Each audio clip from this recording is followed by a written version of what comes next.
Y dentro de esos temas hubo uno que tocó rápido en mi corazón y dije, voy a predicar de eso el domingo cuando llegue.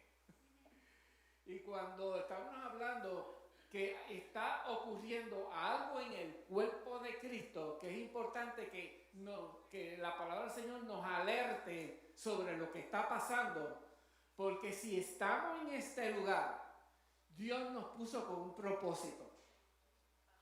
Amén. Así que ese propósito, el enemigo también lo sabe. Por lo tanto, tenemos que estar bien adiestrados para el campo de batalla donde nos ha colocado Dios. La iglesia en Guatemala está orando por este lugar. La iglesia en Guatemala está orando por las casas que hay a nuestro alrededor. Ellos saben dónde estamos. Le dimos detalles. Y recibimos una palabra profética, escrita en la Biblia, pero profética, de lo que va a suceder aquí. Aquí una de las palabras dijo, no miren quién está al lado, no importa el tamaño de las iglesias, ustedes están ahí con un propósito de hablar la palabra. Hay gente que necesita escuchar la palabra de ustedes, no otra. Pero también esto tiene que ver con el ámbito donde nos movemos tú y yo a diario, en nuestro trabajo, lo que estudian en sus estudios, donde nos recortamos, donde compramos comida, donde hacemos nuestra vida diaria, porque esa es también parte del campo de batalla que Dios nos está enviando. Pero hay un tema que tiene que ver con cuando te envían para una misión y de momento hay desánimo, hay cansancio. Uno trabaja y no ve nada. Y de momento viene por ahí un momento de apatía. Y de momento esa apatía se convierte en una anorexia espiritual. Y de eso es que voy a hablar. ¿Qué tal si buscan conmigo en Jeremías 20, capítulo 20, el versículo del 7 al 9? Jeremías 20, versículos 7 al 9. José va a tratar de colocarlos. Si no, ya ustedes los tienen. ¿Qué tal si nos ponemos de pie? Este es el verso bíblico, ¿verdad? Y por referencia a la palabra, pues vamos a ponernos de pie, ¿verdad? Y alguna parte quiero que todos lo leamos. La palabra del Señor dice así: me sedujiste, oh Jehová, y fui seducido. Me venciste y fui vencido. Mas cada día he sido encarnecido. Cada cual se burla de mí, porque cuántas veces hablo, doy voces y grito, violencia y destrucción, porque la palabra de Jehová me ha sido para afrenta y escarnio cada día. Y dije, no me acordaré más de él, ni hablaré más en su nombre. No obstante, había en mi corazón como un fuego ardiente metido en mis huesos. Traté de sufrirlo y no pude. ¿Qué tal si todos leemos conmigo la parte donde dice no obstante? A la 1, a las 2 y a las 3. No obstante, había en mi corazón como un fuego ardiente metido en mis huesos. Traté de sufrirlo y no pude. El Señor bendiga, bendición esta palabra. Pueden tomar asiento, hermanito. Pues cuando pude compartir palabras allá con algunos pastores en la mesa, dialogando sobre múltiples temas, vino a mí porque estaba ocurriendo algo en el cuerpo de Cristo, que muchos soldados se han estancado. Muchos soldados han dejado de orar. Muchos soldados han dejado de meterse al campo espiritual para arrebatar sus hijos, arrebatar a sus padres, arrebatar a sus cónyuges, poder rescatar a los que viven en su comunidad por muchas situaciones que están pasando.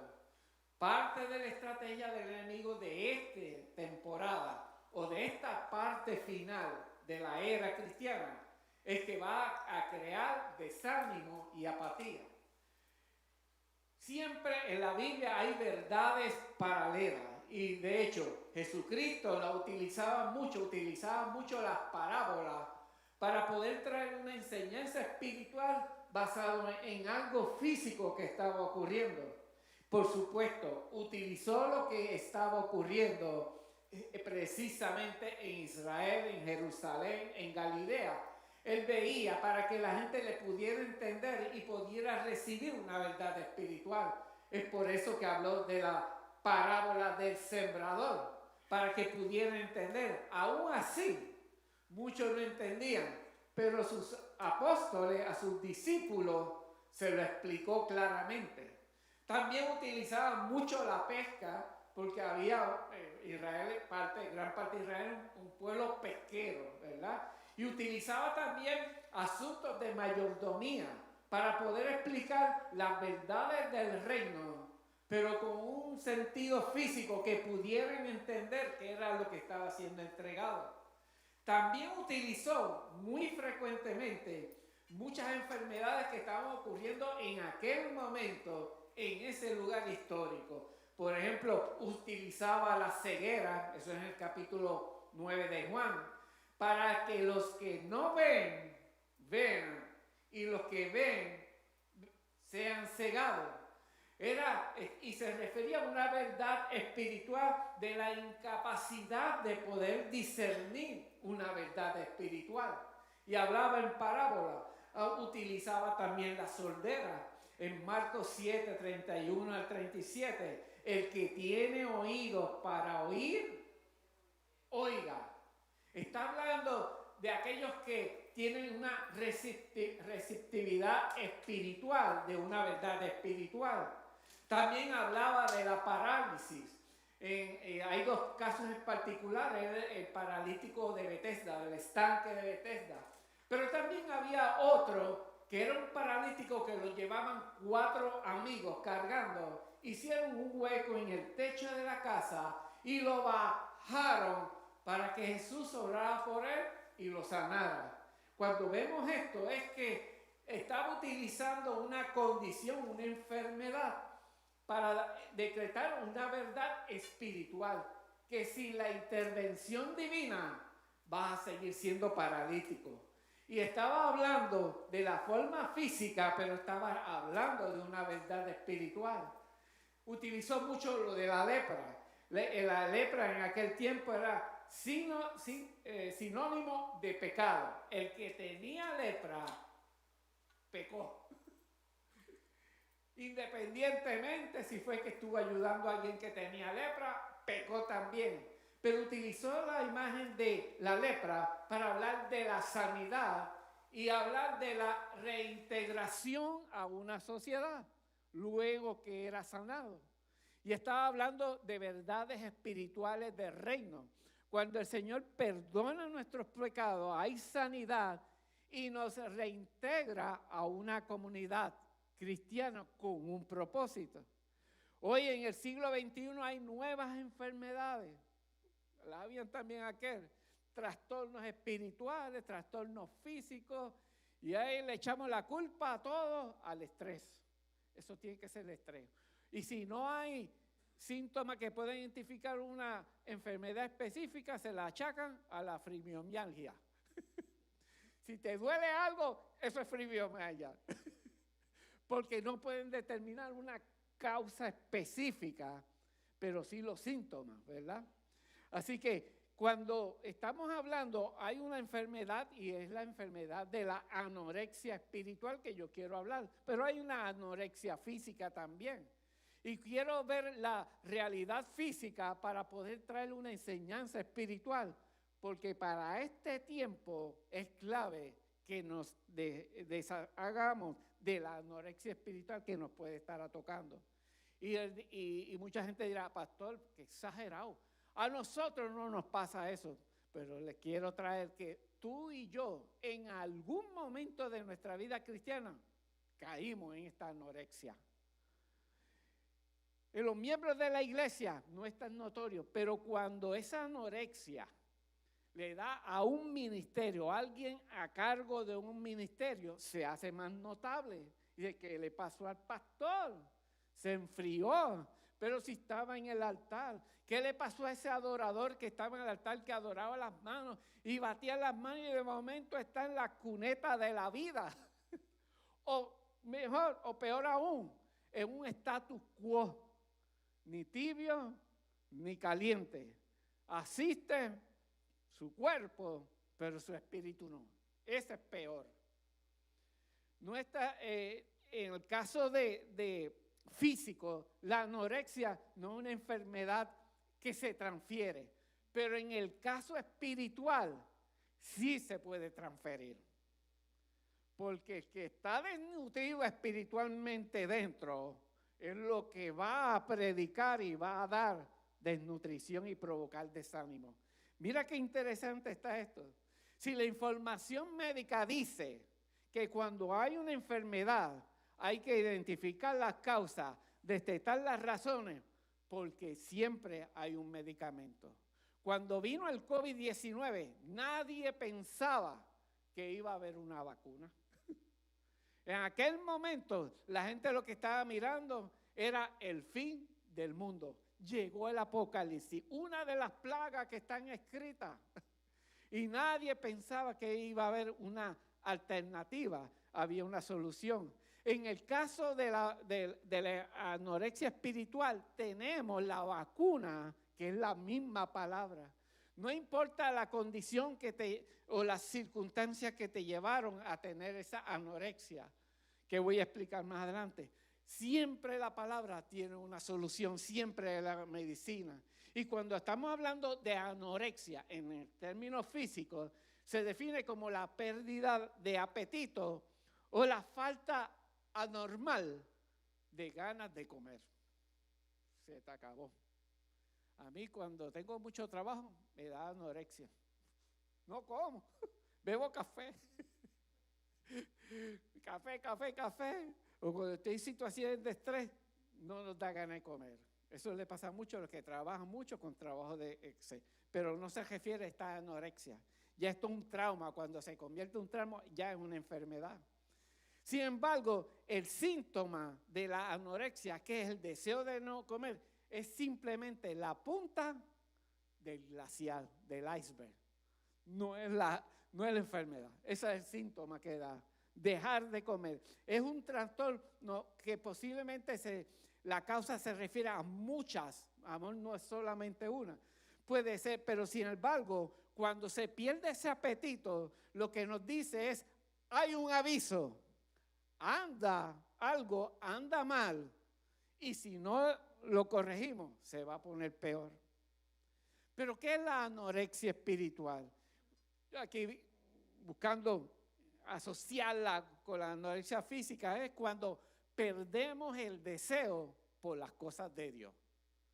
Ya no me atrae tanto como me atraía al principio. Ya la palabra ya no me trae tanto. Ya no oro con la intención que tenía. La adoración es una adoración hueca y vacía porque ya no hay pasión por esa adoración. Pero hay un reflejo de esta actitud, deseo de Dios, que es peligroso. Más peligroso que leer la palabra, más peligroso que la oración, más peligroso que la adoración. Es cuando perdemos el apetito de compartir el mensaje de salvación con los demás. ¿Por qué? Porque fue para lo que fuimos llamados. Es el propósito de vida.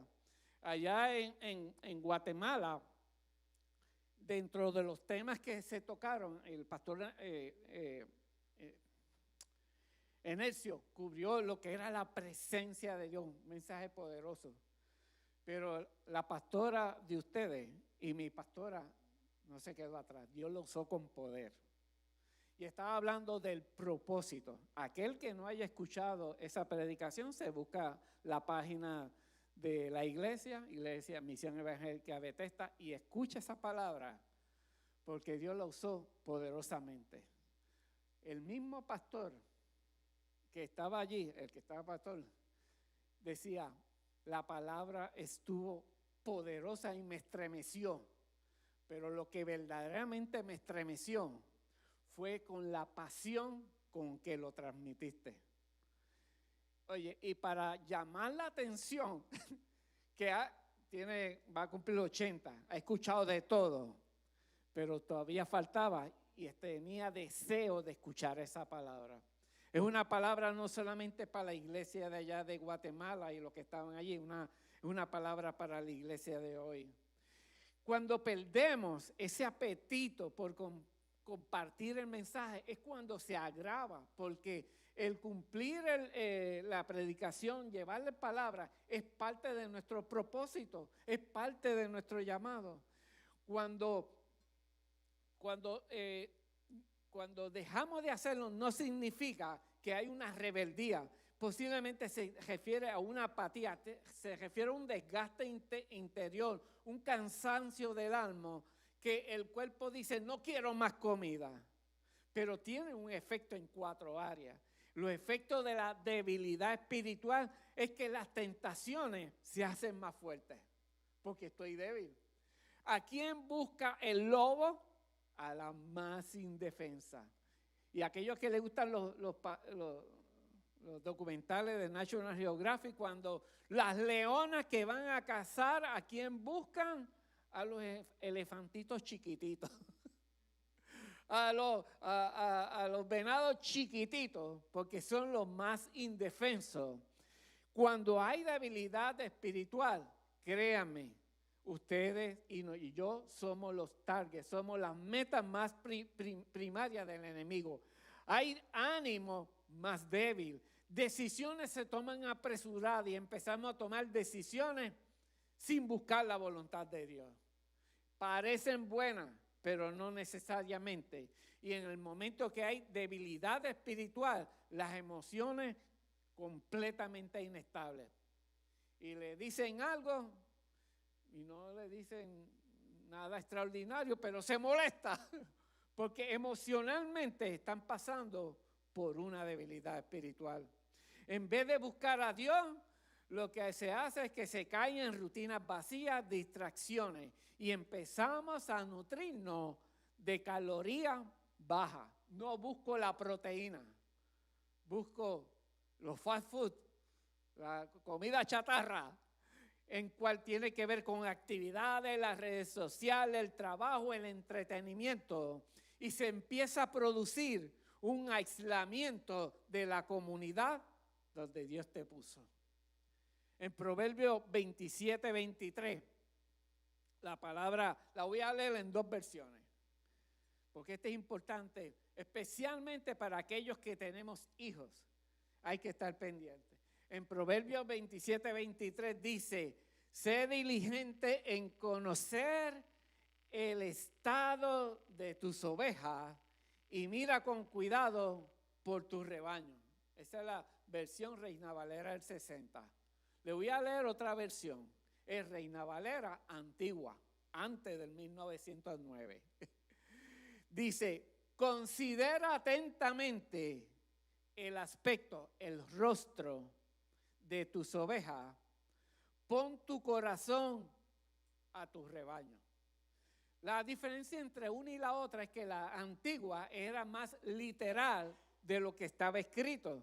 Y hacía una relación al aspecto, al rostro, porque en hebreo significa, no tiene que ver con la cara, tiene que ver con la actitud, el estado de ánimo. Es importante que estemos pendientes de nuestras ovejas. Y cuando estoy hablando de pendientes de las ovejas, no significa solamente de los pastores o alguien que está en un ministerio y que tiene a alguien a cargo. No es un jefe que está pendiente de que también puede estar pendiente de sus trabajadores, pero también se refiere que debemos estar pendientes al rostro de nuestros hijos o del que tenemos bajo autoridad. Fíjese que cuando permitimos que los problemas, los trabajos, responsabilidades nos abrumen, a veces no tenemos tiempo ni de vernos nuestra propia cara. No nos queremos ver porque nos vamos a regañar en el espejo. Mucho menos a los que están a nuestro lado. Eso pasa mucho en los matrimonios. Hay a veces que estamos tan abrumados con trabajo, con ministerio, y nos vemos al lado y la esposa saliéndosele las lágrimas. Y de momento, ¿pero qué te pasa? Porque uno está envuelto en los trabajos. Fíjate la importancia porque está escrito. Quiero comentarles sobre una experiencia que tuve en Guatemala. En Guatemala, pues quien no nos conoce, llevaba más de 10 años visitando allá. Cuando voy entrando al templo, me encuentro con unos líderes, una líder fuerte de la iglesia con mucha responsabilidad y al cual se le ha delegado mucha confianza. Y le hago una simple pregunta: ¿cómo está, sierva? Pero la contestación y lo que me dijo sus ojos era que no estaba bien. Pues estoy ahí. Cuando yo veo sus ojos y conozco parte de lo que está pasando, una persona que perdió su único hijo hace varios años, un par de años. Y para mí, pues, había botado el golpe, pero lo que vi fue que no había botado todavía el golpe. Pero inmediatamente vino una palabra de fortaleza. ¿Por qué? Porque tuve tiempo de ver su rostro, su estado. Hay personas que Dios nos va a poner para ver su rostro. Hay que tomar ese tiempo de las personas que se acercan a nosotros, ¿cómo está? Y cuando te digan ahí, pues ahí es no muy bien. O aquellas que te dicen, estoy muy bien, pero tu rostro, el discernimiento te va a decir que no. Fíjate que esta persona tenía unas buenas razones para decir, no me acordaré más de él, ni hablaré más en su nombre. Tenía buenas razones. Sin embargo, su fruto, el hecho de que estaba ahí, el hecho de que está en una posición de autoridad ejecutándola, pues entonces me dice, no obstante, había en mi corazón como un fuego ardiente metido en mi hueso. Traté de sufrirlo, pero no pude, porque me sedujo Dios. Entonces, vemos que en todo momento vamos a encontrarnos con personas y cuando comencemos nuestra campaña evangelística en toda esta comunidad, que ya debe estar moviéndose esa campaña en los medios donde nosotros nos movemos, nuestros trabajos. Ya esto comenzó, porque ya tenemos una casa donde traerlo. Pues va a haber momentos en que vamos a encontrar personas con rostros así. En los pasajes bíblicos, hay varios pasajes bíblicos donde presenta esta anorexia espiritual. No es del siglo XXI solamente. Busqué 3 nada más, porque si no, no acabamos. En Amós 8:11 dice, he aquí vienen días, dice Jehová el Señor, en los cuales enviaré hambre a la tierra. No habrá pan ni sed de agua, sino de oír la palabra de Jehová, porque no las habían escuchado por su desobediencia. En Mateo 4:4 Jesús declara una palabra, pero realmente lo que está diciendo es repitiendo lo que dice Deuteronomio 8:3, para hacer saber que no solo del pan vivirá el hombre, mas todo lo que sale de la boca de Jehová vivirá el hombre. Había una anorexia espiritual en el tiempo de Jesús. Y Jesús le estaba acordando de dónde la única forma que esa hambre podía ser saciada. Pero hay un pasaje en la Biblia que todo el mundo se lo sabe de memoria. El Salmo 42:1-2. Como el ciervo brama por las corrientes de agua, así clama por ti, oh Dios, el alma mía. Mi alma tiene sed de Dios, del Dios vivo. Así que en la Biblia ya el Señor nos estaba describiendo que esto nos iba a pasar también a nosotros. Y si estaba ocurriendo, también está la medicina de cómo evitarlo. ¿Cuáles son las causas principales físicas de una anorexia? ¿Y cuál es su efecto espiritual?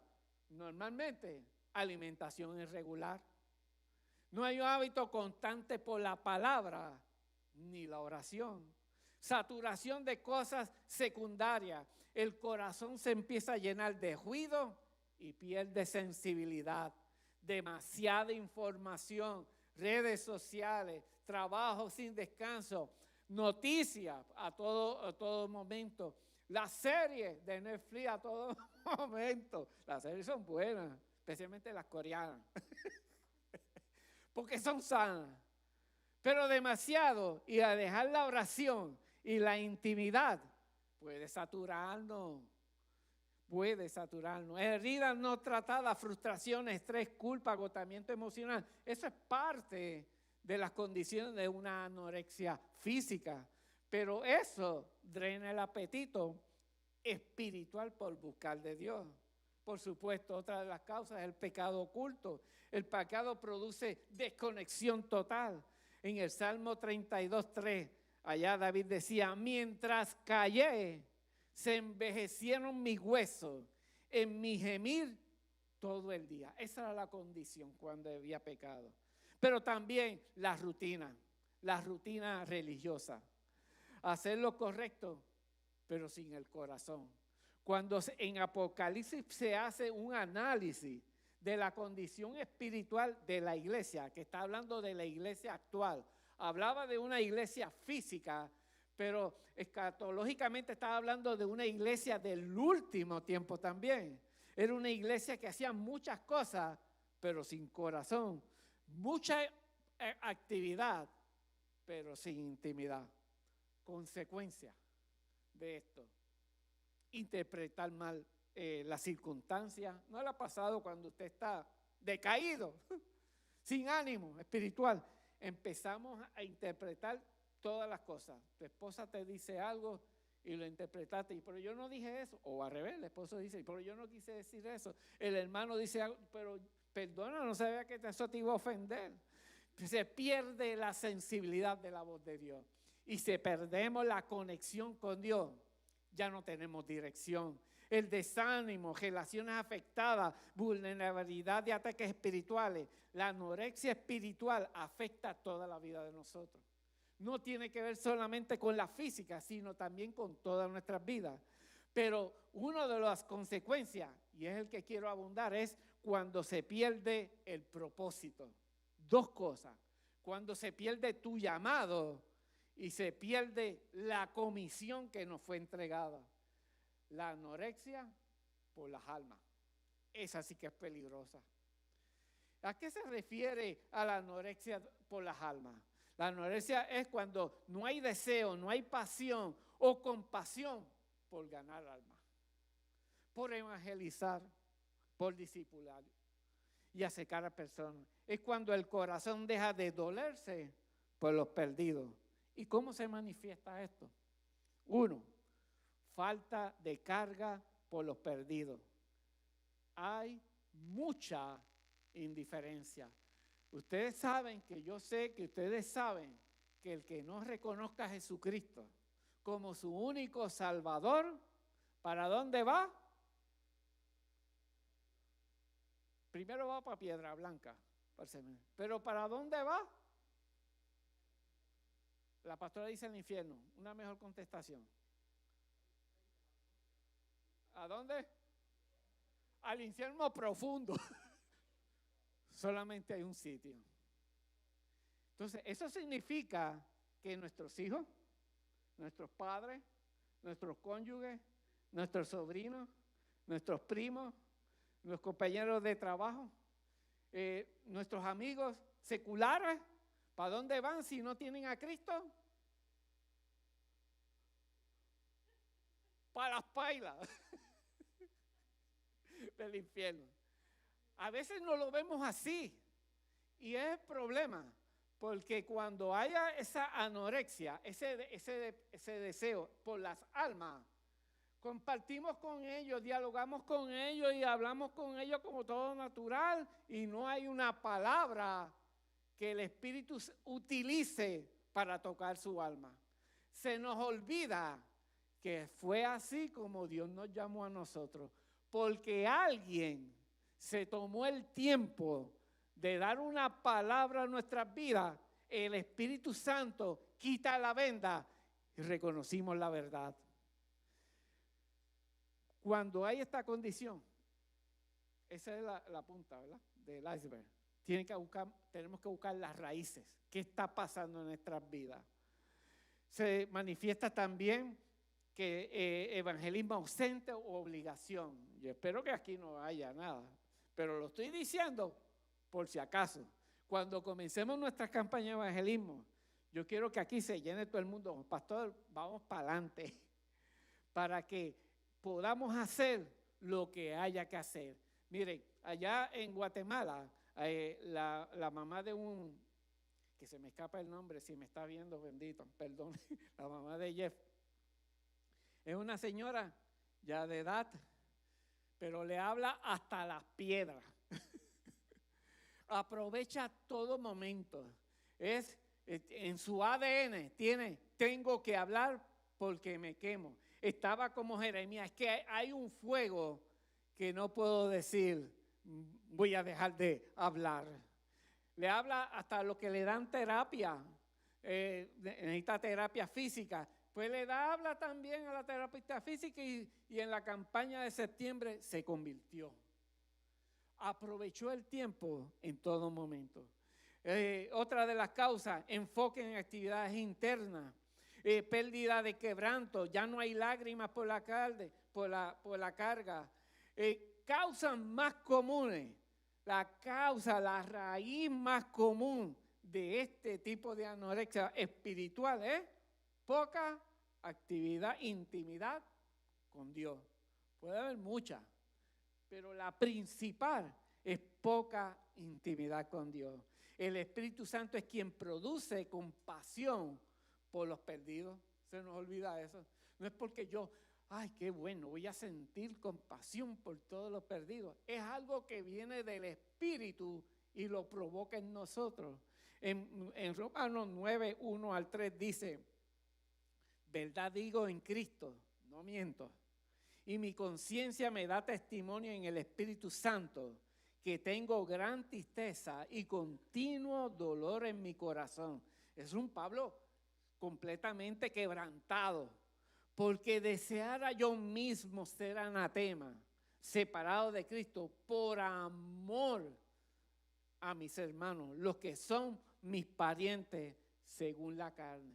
Se estaba refiriendo a sus primos, a sus tíos, a sus familiares más cercanos que no le habían conocido a Jesús como Salvador. Así que Pablo estaba como nosotros también, tenemos a nuestro alrededor. Y mira el dolor, la angustia que tenía Pablo por los que estaban a su alrededor, en la carne, pero no conocían al Salvador. No estamos solos, sin embargo. Esto es lo bueno de la palabra. No estamos solos. Cuando Abraham iba a sacrificar a Isaac, porque se lo pidió Dios, de momento Isaac llegan al sitio, pusieron la leña y de momento dice, papá, ¿dónde está el cordero para el holocausto? Ignorante. Y viene Abraham y le dice, hijo, ¿eres tú? No, no le dice eso. Te vamos a freír. Le dice, Dios se proveerá del cordero para el holocausto. No importa la condición que estemos pasando, Dios siempre tiene un cordero para la situación que estamos pasando. Esa es nuestra confianza. Porque cuántas situaciones hemos vivido o estamos experimentando que solamente porque Dios tiene un cordero para el sacrificio es que es lo que nos sostiene. No se puede. Siervos que enfrentaron su anorexia espiritual, la voy a mencionar ligeramente. Ya se me está acabando el tiempo. Elías, cansancio extremo que apagó su fuego.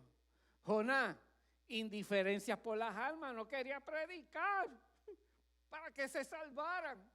Y tuvo que estar una temporada en el vientre de un pez. Pedro, después que vio todo lo que pasó, se fue a pescar. Y dijo, bueno, esto se acabó. Me pusieron de jefe de todo esto, pero el jefe se murió. Me voy a anemia espiritual porque había un sentido de culpa y fracaso. La iglesia de Éfeso era una iglesia trabajadora, doctrinalmente bien, pero había perdido su primer amor, la pasión. Moisés llegó un momento que se desanimó por la carga del pueblo. El hijo pródigo tenía anorexia espiritual por engaño, pensando que podía conseguir todo lo que le proveía el mundo. Pero la experiencia de Jeremías, que es el pasaje que acabamos de compartir aquí, quiero profundizarlo un poquito. En el caso de Jeremías, cuando leemos el libro de Jeremías, yo leí todo el capítulo 20 y empecé a cuestionarme, pero esto está confuso, porque de momento hay una confianza en Dios, pero 3 versículos más adelante dice, declara depresión, angustia, cansancio y maldice el día en que nació. Es un mismo capítulo. Entonces cuando vemos esto, habrá algún problema, unas contradicciones, era como un sube y baja. Pero posiblemente había una contradicción, pero no lo es. Era la realidad humana que estaba viviendo, pero la fe verdadera que lo sostenía. Es lo que nos pasa a nosotros. Estamos pasando momentos posiblemente de crisis y en algún momento le hemos dicho a Dios, Señor, ¿por qué a mí? Pero de momento dice, es que sigo siendo hijo de Dios y hay propósito en mi vida y su fe, la fe en Él es el que me sostiene. Y de momento viene paz en medio de las circunstancias. Jeremías estaba dividido, viviendo la tensión entre el espíritu y la humanidad. No era de mármol, no era de piedra sólida, era de carne y hueso. Su espíritu sabía que Dios estaba con él y es por eso que decía, mas Jehová está conmigo como poderoso gigante. ¿Cuántos de nosotros hemos dicho esa frase? Mas Jehová está conmigo como poderoso gigante. Pero ahí mismo en ese capítulo dice también, maldito el día en que nací. Entonces, uno dice, espérate, en el mismo capítulo. Pero eso nos pasa a nosotros. A veces decimos, Señor, estoy cansado de orar y no veo resultados. ¿A quién le pasa eso? El único pecador aquí es el pastor. Todos pasamos. La fe no elimina la humanidad, la fe convive con nuestra humanidad. Lo único que nuestra fe sobrepone nuestra humanidad. Los que están en el mundo están en este conflicto continuamente, pero no tienen las herramientas para que se mantengan firmes.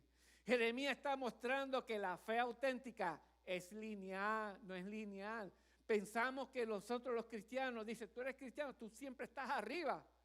Les tenemos que decir, no, hay a veces que bajo y subo. Y no significa que soy ni tibio ni caliente, es que vivo en una humanidad. Jesucristo en Getsemaní le dio un bajón. Señor, si es posible, pasa de mí esta copa. Oye, bajó. Pero realmente, pero que no se haga mi voluntad. Y de momento subió. Eso demuestra la humanidad y nosotros somos igual. En el caso de la madurez espiritual no se mide por sentir dolor, sino por seguir volviendo a Dios, aunque duela. El caso de la mujer que le conté de Guatemala siguió para adelante. ¿Tiene dolor? Claro. Pero siguió confiando en Él. Jeremías es un ejemplo de un hombre fiel que está exhausto. El cansancio no viene de la rebeldía, sino de la fidelidad. Cuando un momento estuvimos dialogando con el pastor principal, que le mandamos saludos a Anastasio, nos compartió a Miriam y a mí. ay, estoy cansado. Pero este cansancio, le voy a decir algo, no sé si me van a entender. Me gusta, me lo disfruto, me gozo. Y nosotros pues le dijimos, bueno, por fin encontramos a alguien que está igual de loco que nosotros. Porque cuando nosotros hacemos la perfecta voluntad y estamos haciendo, no importa, los congresos, las actividades evangelísticas, las predicaciones, hay un cansancio, pero nos gozamos porque ese cansancio viene por ser fiel y obediente, no por desobediente. El texto nos enseña que Dios permite que los siervos atraviesen por pico y valle. El Señor no lo reprendió. El Señor no avergonzó a Jeremías. Lo deja que desahogue. Vale la pena que nos desahoguemos con el Señor. No es un problema, sí vale. Pero en el capítulo, luego de el Señor escuchar todo ese desahogo espiritual, viene y le dice al 21, te voy a seguir usando. No le comentó nada de lo que el desahogo que tenía, porque el Señor conoce el corazón. Y le siguió dando palabras proféticas para aquellos que lo estaban torturando, le vuelva a llevar palabras más fuertes de la que había dicho, pero también le da una palabra de oportunidad. En Jeremías 21:8 dice, a este pueblo dirás, así ha dicho Jehová, he aquí pongo delante de vosotros caminos de vida o caminos de muerte. Después de ese desahogo que tuvo Jeremías, lo más seguro era que todo el mundo pensaba, si yo fuera el jefe de él, después de escuchar ese, lo botaba y me buscaba otro. Pero el Señor conocía el corazón, un corazón obediente, que sabe que aunque se quejara, llorara, estuviera cansado, lo iba a obedecer. Y le da más trabajo. Pero mira la importancia de este verso que debe ser aplicado en nuestras vidas. ¿Cuántos no están cansados ya de predicarle a sus hijos, a su esposo, a sus tíos, a sus nietos, a su compañero de trabajo? Y ustedes le hablan y no ven resultados. Y aquí estaba pasando con el pueblo. Eran unos cabezones, unos desobedientes, estaban siendo invadidos y iban a morir. Sin embargo, la misericordia de Dios le da la salida. Presento el camino de vida y el camino de muerto. Escojan. Tenemos que seguir hablándole a todo el que tiene contacto con nosotros que hay un camino de vida y un camino de muerte. No tengamos miedo en decir la verdad. Hablemos que existe un camino de vida, una alternativa para su vida. Dios no quiere personas perfeccionadas, emocionalmente estables para usarnos. Solamente quiere una, la que tenía Jeremías, obediencia. Que lo que él hablaba, eso hacía. Hablar sin cesar a los no convertidos solamente requiere de nuestra obediencia. Jeremías estaba revelando el modelo correcto del manejo del dolor. No encejó sus emociones. En la oración tenemos que desahogarnos con Dios, Señor. ¿Verdad que estoy enfogonado contigo? Pero me voy a rendir. Porque vas a ganar. Perdóname. Te llevo toda esta situación en tus manos. El fuego de Dios lo sostenía, aunque él no lo sentía. A veces queremos sentir ese fuego de Dios para obedecer. Y Dios quiere que obedezca, aunque no sientas el fuego. Solamente saber que Él estaba. ¿A qué conclusiones podemos llegar? Dios siempre estará con nosotros en los propósitos de Él que Él tiene con nosotros y en lo que nos ha comisionado. Cuando vayamos a hablar, confiados. Cuando estemos hablando esta semana a los compañeros de trabajo, a todas las personas que se puedan acercar a nosotros, confiados. El que está en nosotros es mayor. Así que la fe no cancela la tristeza, al contrario, la redime. Estoy pasando por esto, no tengo ganas de hablarle a nadie, porque estoy enfogonado con Dios porque no veo resultados. Pues Dios lo que quiere es solamente que hable.